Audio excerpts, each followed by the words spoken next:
তারপরে তৃতীয়তই আপনি পেলেন সার্জিসরে, অথচ আমি যে তিনটা জানি এর মানে আপনি কম জানেন অথবা ইচ্ছা করে জানেন না। কারণ আমি অন্তত আমি তো আপনার হাঁটুর বয়সের বাচ্চা, সেই হিসাবে আমি অন্তত বহু পলিটিক্যাল রেটরিক শুনেছি কলিজে ছিঁড়ে ফেলা হবে, এর মানে কি এটা কি ভালো, আমি সেটা বলছি না, কিন্তু ফ্রেমিংটা হলো তুষার ভাইয়ের মতো বিদগ্ধ মানুষ যখন হামজা রাদিয়াল্লাহু তাআলা আনহুর সাথে যেটা ঘটেছে হিন্দে করেছে,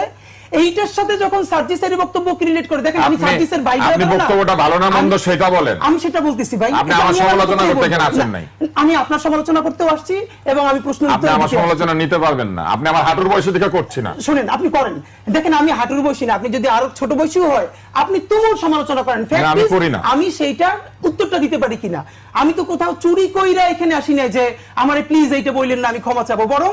আমি যেটা বলবো সেইটা তুষার ভাই আপনি নিতে পারবেন না,